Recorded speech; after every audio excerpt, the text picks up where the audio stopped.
Again with another video. Can it street again? Yes. And I have this list behind me. I have tons of cameras on this list. I'm not showing you what cameras are on the list because that would spoil it. This list has 10 cameras on it so far, and you will see at the end of the video where the Ricoh GR3 will land on this list as well. And you have to watch the video to the very end to understand why I'm making this video in the first place, because this is a video series that you get to at the end and you see how these cameras stack up against each other, right?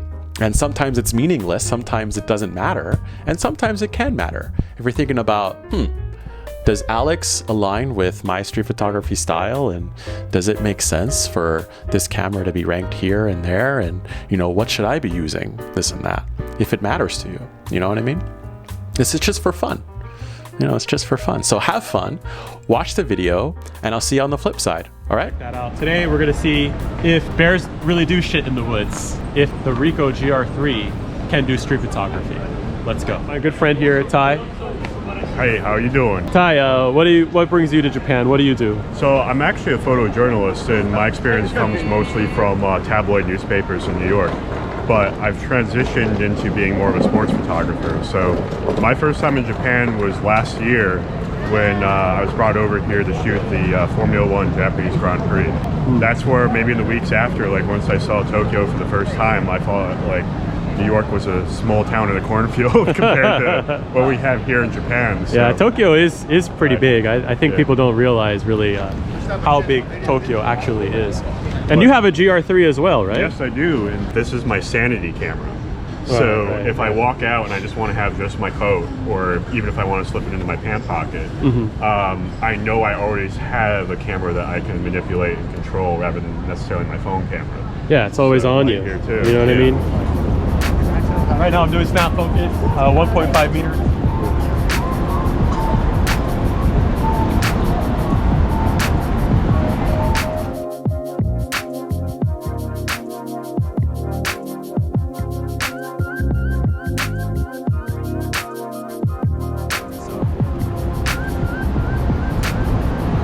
You always wait until the light's about to end so people are running by. Maybe some cool looking for action runner. shots. Exactly, yeah. Looking for shots that say something.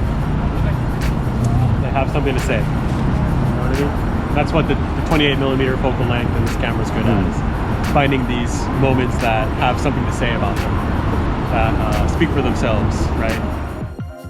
I've been shooting mostly a color film, so I am still thinking more color-minded, but I'm gonna start shooting black and white starting beginning of next month in December 1st. December 1st to about April when it's soccer.com.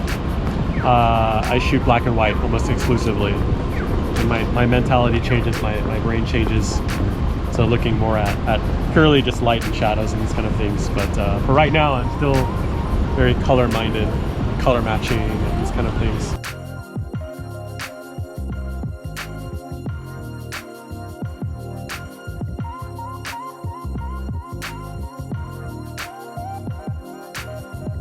I do think it's a very rewarding camera. The more you learn the settings and every quirk of snap focus is great, but I didn't touch it for the first 3 months I used the camera. Oh, really? Familiar with it. Yeah. I almost exclusively just snap focus shoot with this camera. Like I rarely even focus, recompose, because I treat it as exclusively a snapshot camera. Yeah. As if I have a pocket right here, I can put it in my pocket and I'm just chilling like this, right? Maybe I have a vest on, or I just have a shirt like this. You know, am I shooting? Am I doing street photography? Who knows?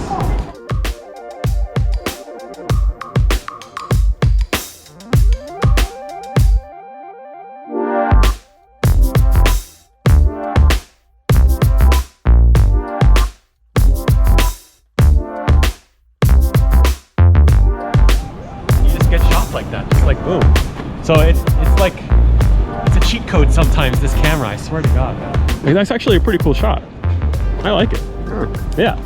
I noticed I could get this into situations I just simply can't get my full frame mirrorless into. Right, so right. The fact that you don't have to shoot it like at your eye. Yeah. You know, you can start shooting into groups. Like, yeah. Yeah. I think the biggest thing that people look at with this camera is the fact that it doesn't have an EVF, and people get really caught up on, oh, it doesn't have an EVF, how am I going to compose my shot well in the bright sun outside and these kind of things. And for me personally, like the 28mm perspective, it's how I frame these days, and I've adjusted my eye to be from a 50 when I was first getting into photography to a 35 and now a 28. So I don't even really look at the display that much. I just kind of gauge where my framing will be, and that's something that you just kind of acquire. You acquire that 28mm perspective through your own vision.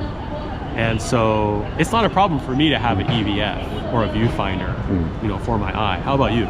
Yeah, it's actually really funny that you bring that up, because what's been a game changer for me with this camera, you notice I have a little flash trigger on the top. Oh, that's here. true, yeah. And this has only been, I picked this up in like the last month for Halloween actually. I got this little light pix flash. And so nice. This is all off camera, completely wireless. So I hadn't actually used off camera flash too much before I bought this thing. But with the Ricoh, this turns it into a pretty effective night camera. Right. So now I can get a proper exposure. I can shoot ISO 100 rather than like the moment you push this up to like 1600, it's kind of useless. It gets grainy. Yeah. Like not useless, but you start like, you know, looking at your photos and like, okay, maybe this is a black and white photo rather than a color photo. Yeah. And you start comparing it to like your full frame camera. Oh yeah, definitely, for sure. I started shooting around with this off camera, you know, Bruce Gilman style. Yeah. Right? For Halloween and stuff here in Shibuya. Yes, I saw you dress up as Bruce Gilman for Halloween. And the strength of the camera is that you don't have to look down the viewfinder in a weird way. So exactly, because it's so small. Yeah, it's just part of you like this, you know, and then you just use it. Don't get me wrong, like you're going to miss a bunch of photos at first because like you just don't know what your framing is entirely. Right. But then you just get used to it to the point where it starts working and you get stuff that you otherwise wouldn't get looking down it. Yeah, so, like what other camera can you just, you're shooting this way, right? And then something comes to your left and you just go, choop, and you take the shot. Like, I'll send you a photo like that, or like that. Video that you can. So now we're here at beautiful Shinjuku Station, the world's busiest train station by passenger volume. Absolutely. Right now I'm shooting in shutter priority, and I want myself at a 1/500. So all I do is snap focus, full press. You can do half press, right? And you're focusing, half press, half press, half press, half press. Or you can do full press. One full press, take the photo. And that's how I use the camera like 90% of the time. I'm doing snap focus. I'm such a zone focuser, range focusing minded photographer. Would you ever use the regular autofocus on it, or just only snap? only really when I have a moment that's quite far away. So like with this scene right here with this guy, and so this kind of scene where it's like he's all the way over there, and I kind of want to frame something up interesting with different subjects, different distances, and I'm standing still, then yeah, I will focus, recompose. But when I'm using 28, I'm always moving around. I'm always mobile, you know. So that means I'm gonna snap one.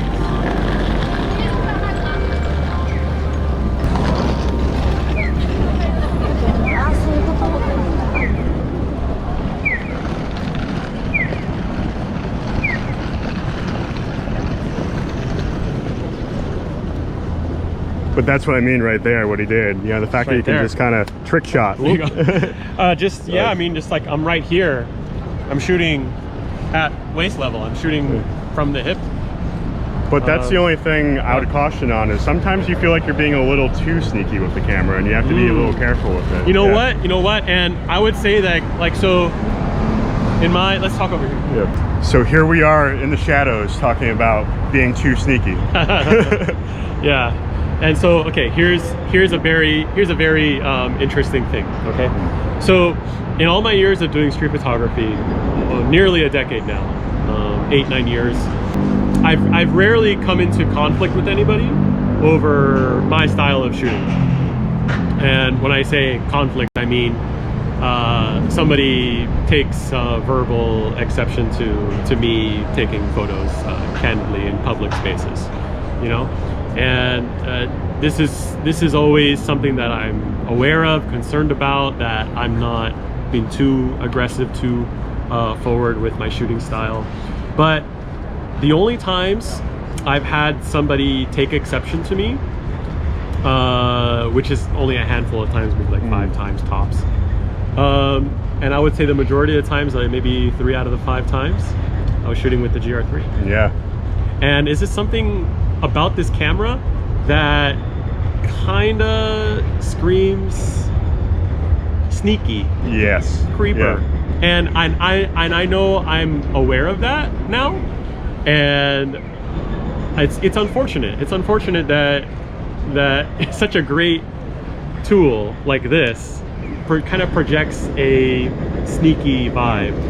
But I mean, it's everything that makes this camera great is also what hinders it as well. Yes, with that. that's right. Yeah. Because it is a very small camera that you, like we're saying, you can just like shove it into a crowd and like kind of like between 2 people, here's your camera. Yeah, yeah. But especially if you're keeping it low or like you're like a little too discreet with it, then people notice it and they're like, what are you doing? You know? Yeah. So that's the issue, right? Is that you do have to be a little bit cognizant of like, yes, I can get stuff that I can't get with this, but is this going to come off as creepy to other people? Exactly. Or like, is someone going to take exception to this? So it's a dual-edged sword like that. It really is. Yeah. It's exactly how I'd put it. Because I've actually dealt with the opposite when I was working for tabloids back in New York. They gave me a huge beefy like Canon 1DX to work with, and that was just a massive camera. So like, and they had me like on the street shooting it. So people would have the opposite reaction of that, like because people see that camera from a mile away and they know what you are, they know what you're doing. Yeah. Either if they don't want you to take a photo, they'll instantly like be up in your face, no photos. Like you'd have like hands in front of the lens, like all that. Like, but then you get the other side of it as well. That if like the camera's too small. Well, but I mean, it's also like a matter of like, because you have such a big camera, people know you're there as a professional. You'll get like the, hey, take my photo. Right. Yeah. You get that aspect too. Or like, I would say I have less people shooting me the peace sign and being overly friendly when I'm using this camera. But when I have a bigger camera out with me, then people start being more open and being more friendly if that's the vibe I'm giving off. Yeah, so like that's the only thing, right? Because you're discreet, like you're not going to get that reaction because you might as well be an amateur, like when you're using this, right? Yeah, exactly. You don't look like a professional photographer, which is a good thing and a bad thing, depending on what you're looking for. Yeah. Anyways, it's your turn to shoot. Ooh, I like the sign going on here, so I'll actually get like just a couple general first shots of that. So I kind of look like a tourist, right?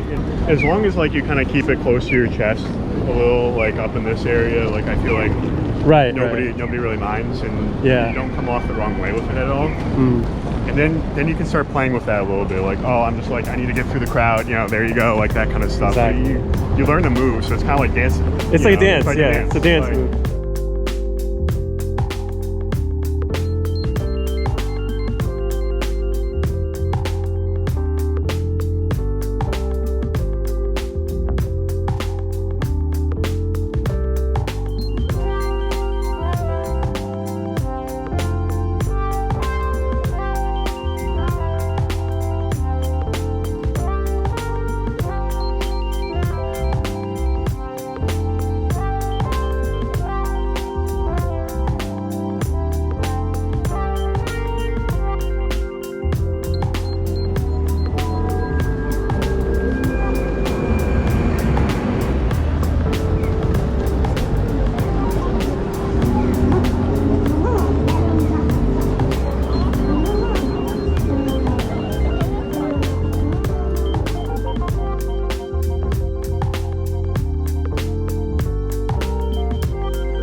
Thing about digital is that right now I'm not using it for my projects that I have in mind, so it's just fun. It's just practice. I haven't shot this thing in probably about 6 months.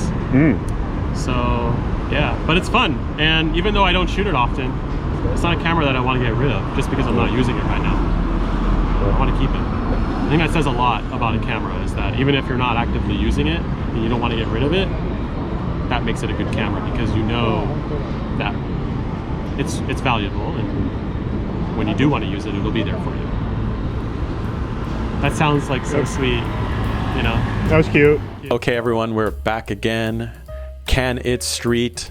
We have 10 cameras on this list right now. Last time I put the Q2 and Q1 up on the list, and now we have the GR3. Now the GR3 to me is almost a perfect camera in terms of a digital camera that you would want to shoot on the street.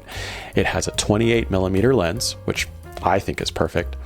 It could be 35, and I think it would be just as good too as well, but 28 is just a little bit better for me. But you know, the one thing that the GR3 doesn't have compared to the GR1 or 2, which I would also like to put up on the list in the future, but the one thing that the GR3 doesn't have is a built-in flash, an internal flash, like the GR1S did, right? And all the other GRs before the GR3 had that flash built in. So the GR3 not having a flash built in is a bit of a minus point for me, but it's not a big minus point, because you can get a flash on the top of the camera. You can plug one into the hot shoe, but then that kind of takes away from the compact nature of the camera. So it's a bit of a shame, and I hope that the GR4 will reintroduce that built-in flip-up flash that was on the 1 and the 2.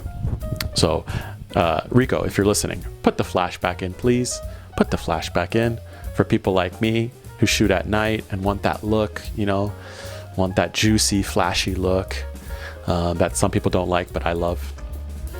So is that the only minus? Well, no, the only other minus I could think of here is the manual focusing experience. Manual focusing. Now it does have snap focus. Snap focus is, to me, a perfect system when it comes to how to use autofocus, how to treat autofocus. That you have autofocus, that you can focus point to point, you know, specific areas, distances, and these kind of things. You can do that half press, but the snap focus, being able to just quickly get into focus at a predetermined distance, is, to me, just a dream. And I wish every camera that had at least a leaf shutter would implement snap focus. The Q1 and the Q2, if it had snap focus, man, big game changer. Q3 snap focus, that would be really, really big.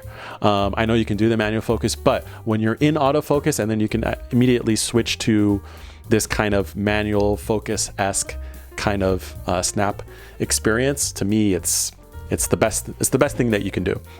Okay, so where does the GR3 land on this list? To be honest, I really want to give it an S. I really want to put the GR3 as an S camera, and I'm trying to think of reasons why it shouldn't be an S. And the flash not being built in, I don't know if I can discredit it that big. I love the image quality coming out of it. I love the compact nature out of it. It's super responsive. It doesn't have weather sealing. That would be nice if it had weather sealing. Whenever you want to put a filter on it, you have to put this clunky like adapter situation on with it, and that kind of sucks. But you know, it has this built-in ND filter, and then with the new one, the HRF, that has the built-in halation filter, and that's really cool. You know, this camera is so damn good. What can you do for an APS-C camera? I think it's amazing. Talk me out of it, guys. How do I not give this camera an S right now? I really love it. It doesn't have a viewfinder, but I don't care about a viewfinder so much when it's a 28mm focal length. Now, if it's the 40, the GR3X, which we're not ranking today, if it's the 40, the GR3X, that could benefit from a viewfinder being built in. But that's a different topic. That's a different discussion because this is a 28 here. I feel like there's improvements to be made with this camera that when they do make them in the GR4, if they do put a flash in, if they do fix the kind of clunky filter adapter kind of situation, if they do implement weather sealing, then it could be even Z. But for now, I think I'm going to give the GR3 an S. I think this is the first S camera, guys. I think this is the first S camera. GR3. Should I do it? Should I make it an S? Yeah, I think I should. I think I'm feeling in a good mood today. I don't know what it is. I feel like I'm in a good mood and a generous mood right now. So I think I'm gonna put the GR3 S. Let's go, baby. GR3 S. Boom. Yeah. Whew. I did it. I did it. I feel better. I feel I've like accomplished a goal here. A very stupid goal. All right, we did it, guys. We did it. GR3S. Yeah, and if it's the HRF, I think it's definitely an S, because then you don't have to put a halation filter on top, and it has that ND filter built into as well. So, yeah, definitely. I think it deserves it. The 40, the GR3X, I don't know how I feel about that one yet. I did shoot it a little bit with Ulysses Aoki, his GR3X, a couple years ago actually, when that camera came out, and I liked it. But I don't know where I can rank it right now. I have to shoot that some more, really get a feel for it. But for now, the GR3 28mm version, it's an S, baby. It's an S. Ricoh, do the things that I want. Put the flash in. All right. Fix the filter situation. Make the battery life better. That would be nice. I love the GR3. It's awesome. All right, Ricoh, send me a GR4 now, because look how nice I am to you, right? Look at this. Send me a GR4 in the future, Ricoh. Okay, and I'll make it a Z if you fix the things that I told you about. All right. Now, for now, thank you very much, everyone. Thank you for watching. I'll see you again. Stay humble. Goodbye. Again, by the way, if you haven't seen yet, I released a new photo zine here with my group, Fukuoka SPC. And the members are Alex, Alec, Shinji, and William. This photo zine is packed with some awesome photography. Here's a page from Shinji. And he does a lot of gritty work, Japanese street photographer here, native from Fukuoka. Here's one of my pages right here. We have a lot of street photography here from Fukuoka, and it would be awesome if you can go to my Shopify right now and pick this up. I will ship it to you internationally. Hopefully we have some still in stock if you're watching this video kind of late, but if you're watching this video kind of early, I bet we have a few copies available for you still. So free shipping internationally, wherever you are, $38. Check it out on my Shopify. Help support us so that we can, make more projects, do more projects in the future, go to different places, have our photo exhibitions that we want to do, and support the groups, support artists on here. All right, not just watch a video about some stupid cameras. All right, thank you.